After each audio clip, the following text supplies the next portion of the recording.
باللہ من الشیطان الرجیم بسم اللہ الرحمن الرحیم۔ جسمانی حس اور نور عقل میں فرق ہے۔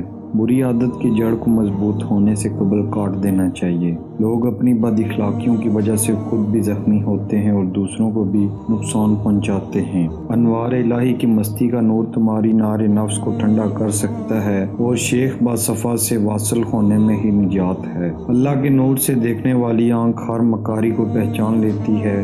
دل سے دل کے اندر روزان ہیں جن کے اندر سے عیب و مکر کے خیالات کو جھانکا جا سکتا ہے۔ جسمانی حس اور نور عقل میں فرق ہے۔ جسمانی حق کا ذرہ رجوع اللہ ہو تو یہ حس سچ سے بھی اوپر چلی جاتی ہے۔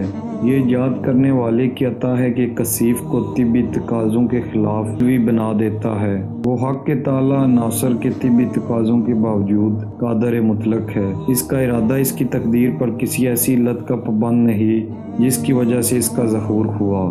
مقصود بیان: مولانا محمد جلال الدین رومی رحمۃ اللہ بیان کرتے ہیں کہ انسان کو چاہیے کہ اپنے اندر پیدا ہونے والے برے خیالات کو فروغ دینے کی بجائے انہیں جڑ سے کاٹ پھینکے۔ اللہ تعالیٰ عز و جل کا ارادہ کسی چیز کا پابند نہیں ہے، وہ جو چاہتا ہے کرتا ہے اور اس کے لیے اسے کسی کے ساتھ مشورے کی کوئی ضرورت نہیں ہے۔ اگر تم مرشد کامل کا دامن تھام لوگے تو اس میں تمہاری بھلائی ہے کہ وہ تمہیں اللہ تعالیٰ عز و جل کی جانب لے جائے گا اور تمہارے باطن کو نکھار دے گا۔